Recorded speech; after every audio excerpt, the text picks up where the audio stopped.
67에 3번. 그러니까 이것도 자주 물어보는 거죠. 복잡한 건 아닌데. 그러니까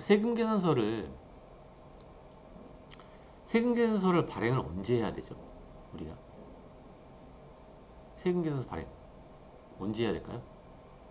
세금계산서는 왜 내가 초반에도 얘기했는데 재화랑 용역을 막 구분하라 그랬죠. 그걸 왜 구분했어요?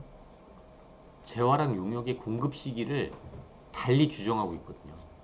그런 것처럼 세금계산서 언제 발행하냐면 공급 시기에 발행하는 게 세금계산서예요. 근데 여기 보면 문제 한번 읽어보면 작성일자가 1월 15일인데 이거를 2월 15일에 발급했대요. 그쵸? 늦게 발급했네요. 그러니까 공급 시기랑 다르게 지금 발행을 한 거잖아요. 세금계산서를. 그러면 안 되죠. 원래 공급 시기에 발급해야 되죠. 근데 지금 보면 그러니까 공급 시기가 지나서 발급했을 때 어떻게 처리하냐 이거예요. 공급 시기가 지나서 발급했을 때 매출자 입장이 있을 거고 매입자 입장이 있을 거예요. 우리가 세금계산서를 발급을 제때 하라고 그러는데 만약에 제때 못했어요.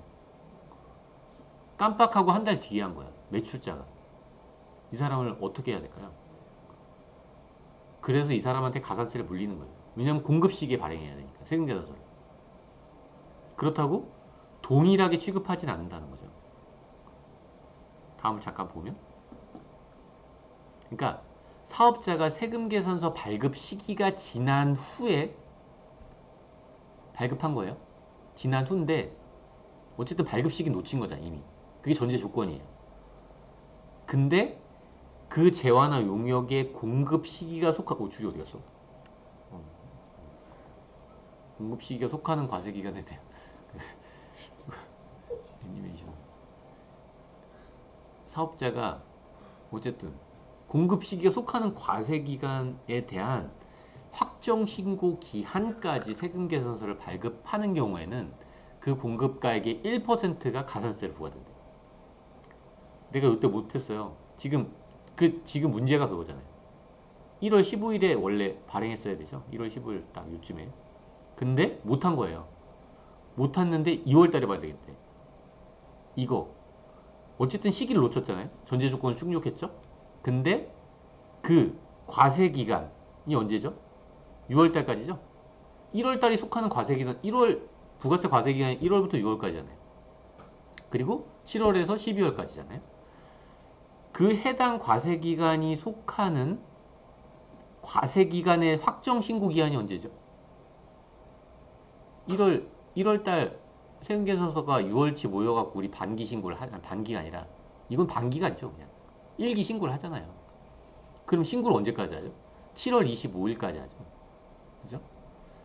이 기간 안에 세금계산서를 실수를 알아챈 다음에 발급하는 경우에는 그 공급가액의 1%에 대해서 가산세를 부과하겠대요. 부과하는 건데 약간 어쨌든 세금계산서를 제 시기에 못했으니까 어쨌든 문책은 하는 건데 조금만 하겠다는 거고 그걸 만약에 놓쳤다. 그 이후에 발행하면 2%라는 거예요. 그럼 이게 무슨 말이죠? 세금계산서를 발행하면 안 되겠다는 얘기죠. 아니, 잘해야 되겠잖아요. 관세를 안 내려면. 그러면서 잘라고 그러지 말고. 어쨌든 그 기간을 놓치면 2%인 거예요. 그래서 이게 색깔이 이런 거예요. 7월 25일까지는 1%예요. 근데 기준이 약간 바뀌었어요. 그래서 문제를 약간 수정한 건데. 왜요? 질문 있어요? 자, 어쨌든 요 시기 이후에 세금계산서를 어쨌든 공급 시기 놓쳤는데 그 이후까지 또 한 번 더 놓쳤다. 그런 거는 2%가 된다는 거죠. 그럼 이건 매출자잖아요. 매출자는 내가 세금계산서를 발행한 사람이에요. 그럼 돈을 받아서 납부를 해야 되는 거죠. 매출세액을 납부해야 되잖아요.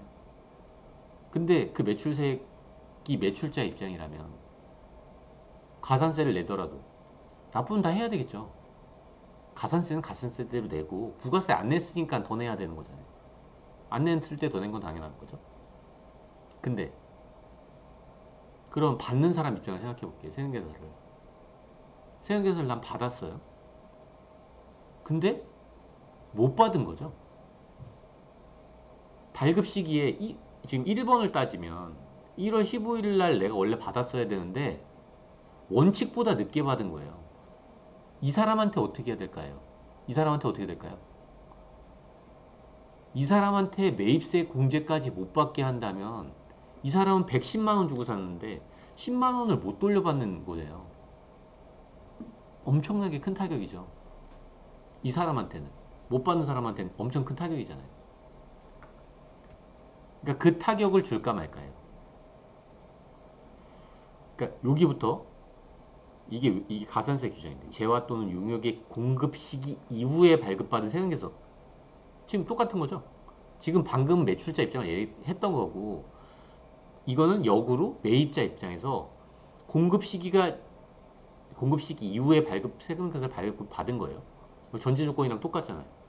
이런데 이런 전제 조건 하에서 해당 공급 시기가 속하는 과세 기간에 대한 확정 신고 기한까지는 발급을 받았대요. 세금계산서를. 그럼 우리 여기 1번 상황이랑 동일한 상황이죠. 그런 경우에는 공급가액의 0.5%를 가산세 부과한다는 거예요. 왜 가산세를 부과할까요? 매입세 공제는 해주니까. 그렇죠? 매입세 공제는 해주겠다는 거죠. 그래서 보면 이게 다 그 원칙 하에서 지금 있는 거예요. 지금 보면 1월 15일 날 작성일자를 놓쳤어요. 지금 작성일자를 놓쳐서 세금계산서가 발행됐으면 매출자한테 가산세가 있을까요? 있죠. 그 반대예요. 그 반대. 이 상황에서 매입자한테는 어떨까? 매입세 공제는 해주지만 세금계산서를 지연 수취한 가산세는 있다는 거예요. 근데 율은 약간 다르겠죠? 율 달랐잖아요. 좀 전에. 그죠? 1%랑 0.5%였잖아요. 이 규정이 지금 바뀌어가지고 어쨌든 이 기준으로 해야 돼요. 그리고 그 1월 15일인데 그 계산서를 만약에 7월 25일 날 발급받았다. 가산세가 있나요? 가산세 있죠. 그럼 7월 26일 날 발급받았으면 가산세가 있을까요? 있을까요? 지금 고개로 있을까요? 없을까요? 뭐야 이게? 있겠죠. 그러니까 근데 퍼센테이지가 다른 거죠. 그러니까 퍼센테이지가 다른 거지. 있긴 있는 거죠. 그죠? 근데 이거 뭐예요? 그 시기 아니죠. 확정 신고 기한 아니네요. 그 안에 발급받은 경우에는 어떻게 되죠?